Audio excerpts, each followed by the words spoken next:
Olá pessoal, bom dia. Vou voltar aqui para nosso comentário sobre o direito de trânsito. Na última aula eu disse para você que eu ficou pendente de falar sobre um ADIM, né? Um ADI, Ação Direta de Inconstitucionalidade. Essa ADI 4017 do Supremo Tribunal Federal, ela diz que não viola a Constituição Federal. Aqui estamos tratando sobre a aplicabilidade do artigo 165 e 165A do CTB, que é a infração do bafômetro. Essa infração, ela é muito grave. Todo motorista tem a percepção de que, se for pego numa blitz, ou mesmo uma fiscalização de rotina, e o policial perceber que você está alterado, ele vai te autuar. É uma pena alta, são inúmeras consequências, né? Você pode até perder sua habilitação, pode ter uma suspensão por um tempo. Mas qual foi a grande celeuma em relação a esse crime? Mas ainda temos o artigo 165, e o 165A do CTB. Dei uma olhadinha depois no CTB, e houve uma alteração também no CTB, no artigo 277, parágrafo 2º, 3º. Né? Antes dessa alteração do 277, ficava difícil para o agente público ele provar, né, uma auto de infração de que a pessoa estava embriagada. Agora, com o advento do 277, parágrafo 3º, né, o agente ele tem, na verdade, uma série de possibilidades de provar que você estava embriagado. Então, por exemplo, uma filmagem, por exemplo. Né? Então, mas eu não sou obrigado a fazer o teste do bafômetro. Claro que não, ninguém é obrigado. Mas, por outro lado, o agente público tem outros mecanismos para embasar, né, o auto de infração. Filmagem, tem testemunha, na verdade, ele pode pedir para você fazer alguns exercícios, né? Você tem condições de se manter equilibrado, né? Tem a questão da voz, a pessoa alterada, assim, com bebida, né? Ele tem uma voz diferente, né? Às vezes está desconexo. Tudo isso hoje é possível. Então, questionou-se no Supremo Tribunal essa questão. Ele pode ou não o agente público, além do utilizar de outros instrumentos, além do 65 do CTB. Né? Então, se você está estudando direito de trânsito, eu prefiro que você dê uma olhadinha no ADI 17, no ADI, ou ADIM, né, 4017 de 2022. Né? Essa questão da infração do 165 do CTB, bafômetro, como já falei, é um crime grave. Você já foi pego, por acaso, alguma vez numa blitz? Já foi submetido ao teste do bafômetro? Não, sim, claro. Você pode ter um veículo recolhido, eu tenho minha habilitação recolhida, tudo bem. Nesse primeiro momento, olha que interessante o direito de trânsito. Não precisa se desesperar, né? Eu vou ficar sem dirigir agora. Não. Mesmo se sendo autuado, sua habilitação se recolhida, depois você pode reaver o seu documento no dia seguinte e voltar a dirigir. Né? Você só deixa de dirigir a partir do momento que você for julgado. Hoje, uma infração de trânsito, ela demora a ser julgada. E se você, na verdade,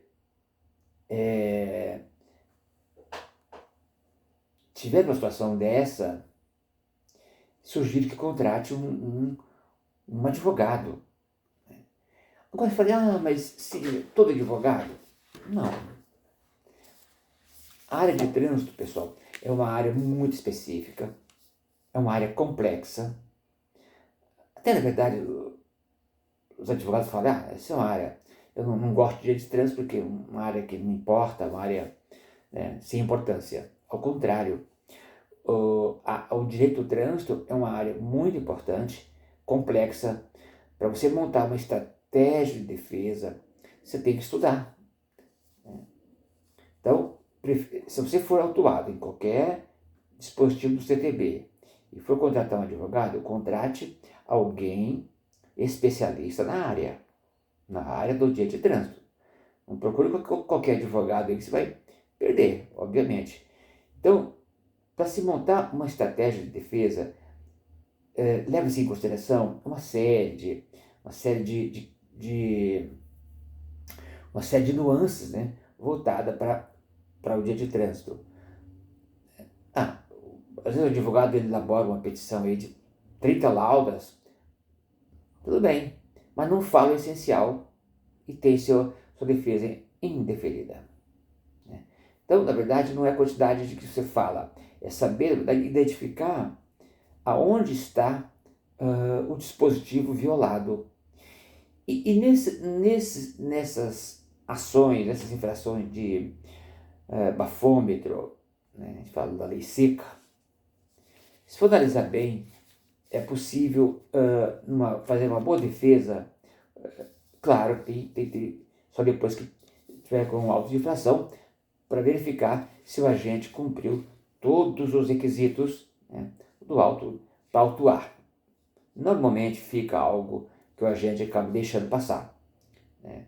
Depois eu posso até elencar depois quais são as possibilidades que você pode anular uma auto de infração, especialmente na lei seca, que é um dos crimes mais graves que temos, né, atualmente. Não, há outros crimes graves também, tipo racha, né? Então, nós temos, pra você ter uma ideia, nós temos hoje infração que pode chegar a 17 mil reais, né? É o racha, é um crime gravíssimo também, né? Então, fica aqui essa reflexão. Se você está aí curioso, leia o artigo 165, 165A e o 277, parágrafo 2º e 3º da lei, né, do CTB, 9.503. Tá? É importante. Então, tá aqui, hoje se fala, e voltando um pouquinho em relação à lei seca, quando você é autuado, você tem 3 oportunidades de defesa. Tá? Você que às vezes não conhece o direito, temos a defesa prévia e primeira e segunda instância recursal. Né? E dependendo do resultado da instância recursal também, você ainda pode recorrer ao Poder Judiciário, pode judicializar essa infração, né? Você discorda, né? Na verdade, ultrapassada todas as 3 fases do direito administrativas, né? Que é a defesa prévia, primeira e segunda instância, você pode judicializar. Aí sim, um advogado, né? Você precisa de um advogado para fazer essa petição de defesa. Né? Eu sou um estudioso do trânsito, gosto de analisar situações. É uma área, como eu te falei para você, é uma área atípica do direito. Né? Tá? Beleza, pessoal? Agora voltando aqui aos meus slides, estou até aqui na minha frente, meus slides. Acidentes de trânsito causa multifatorial. Né? Um acidente de trânsito, ele não acontece por acaso. Né? Tem que ter uma motivação. Né? Não ser dirigindo lá, bati o carro, não. Tem que ter uma razão. Né? E a psicologia, ela até elenca aqui tá aqui no meu slide aqui à frente, uma série de possibilidades de um acidente de trânsito. Por exemplo, pode ser uma desavença familiar, né? Causa um acidente de trânsito. Causa instabilidade no trânsito. Porque o trânsito exige, de certa forma, uma calma, exige uma concentração, né? Outra coisa que é muito comum, sair muito tarde do trabalho. Sair, na verdade, com fadiga, né? Sair estressado, né? Você sai do trabalho e, obviamente, quando a gente sai do trabalho, a tendência é que a gente, vamos chegar rápido, chegar em casa mais rapidamente, né? Então, você tende a correr um pouco mais, né? Aí a psicologia também, ela captou isso, de que sair do trabalho mais cedo também é uma das situações causadoras de acidente de trânsito, né? Agora, outro mais, assim, mais corriqueiro é a tal da direção agressiva. Tem pessoas, há pessoas que são agressivas naturalmente. Agressivas no seu dia a dia, no seu relacionamento, com o trabalho, com colegas. E ele também é agressivo no trânsito, né? A agressividade, ela leva um descontrole emocional, né, culminando aí numa possível colisão, né? Então, gente, o trânsito, essa aqui até ele fala, multifatorial, são várias situações que causam acidente de trânsito, né? E tem também aqui um muito conhecido, um fator conhecido, que é o excesso de velocidade. Se você está sempre correndo, sempre em excesso de velocidade, você está mais suscetível a, obviamente, a colidir, né? Especialmente em rodovia. Ultrapassar em alta velocidade é altamente perigoso.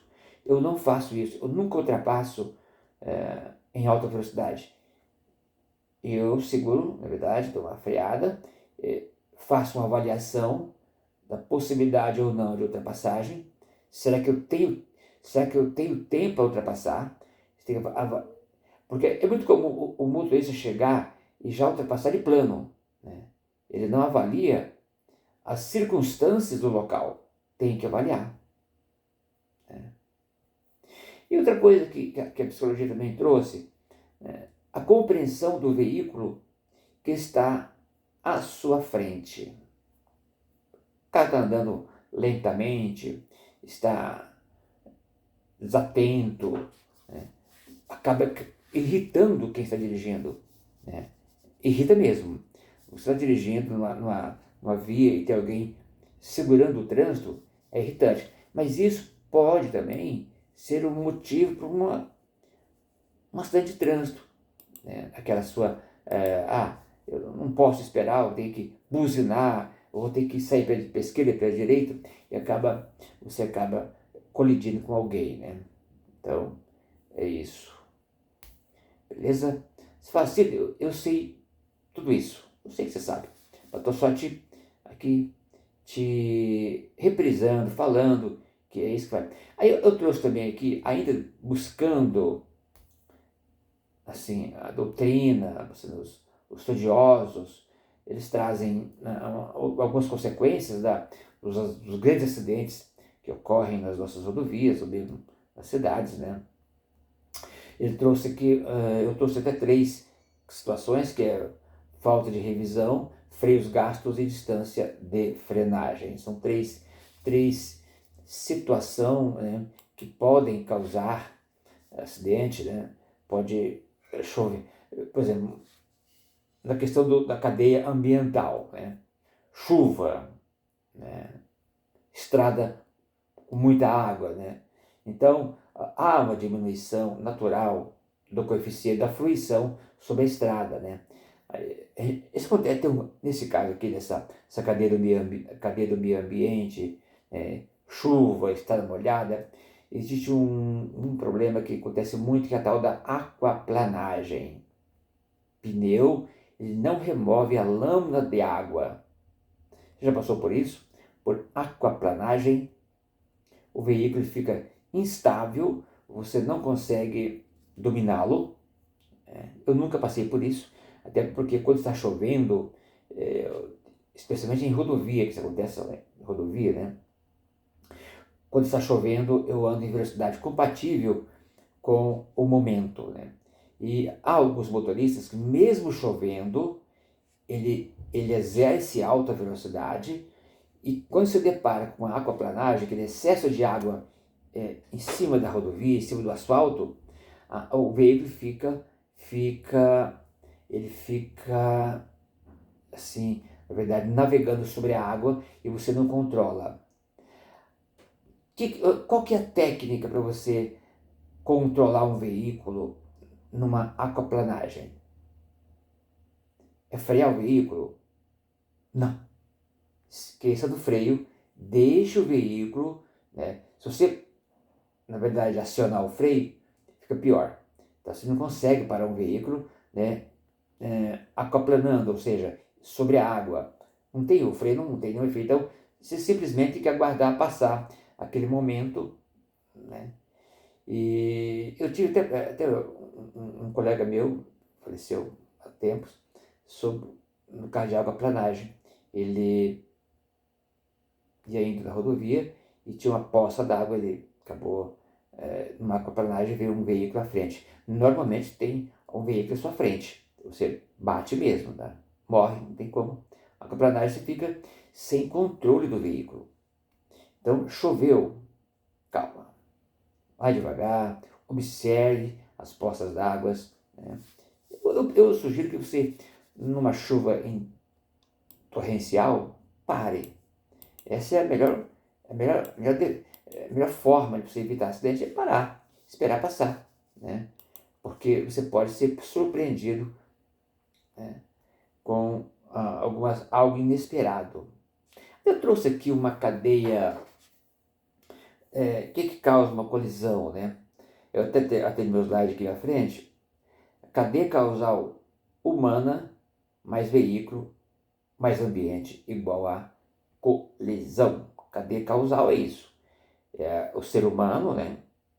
Ser humano, o veículo, ambiente que causa o acidente.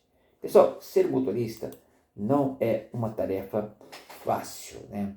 Então você tem que ter muito cuidado com tudo que você faz. Tá? Especialmente ler, conhecer a legislação, conhecer. É isso aí. Eu trouxe aqui alguns erros, acho que até já falei assim na outra aula, erros básicos do motorista, né? Falar, eu sou motorista há 30 anos.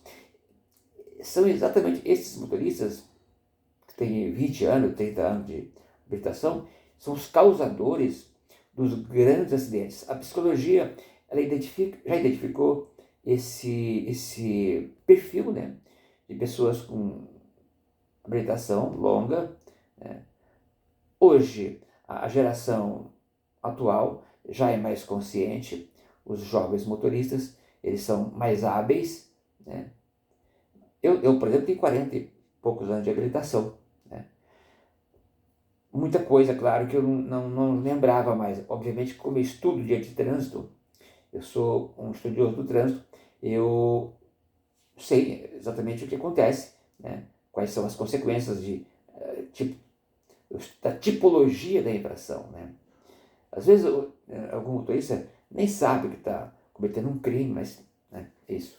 Eu trouxe aqui para você os principais erros grosseiros, né, erros banais dos motoristas, né?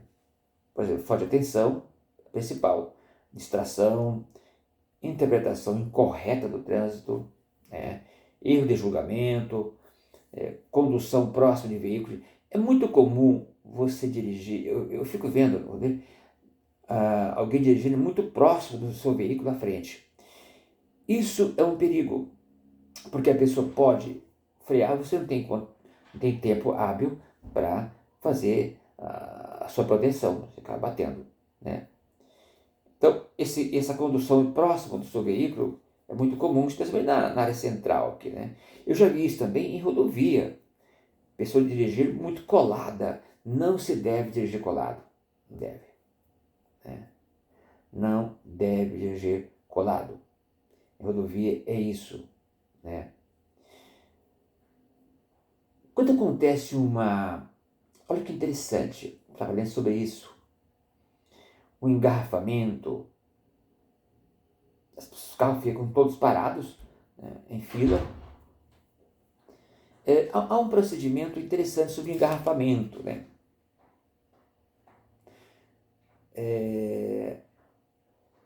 Eu devo parar próximo ou devo parar distante?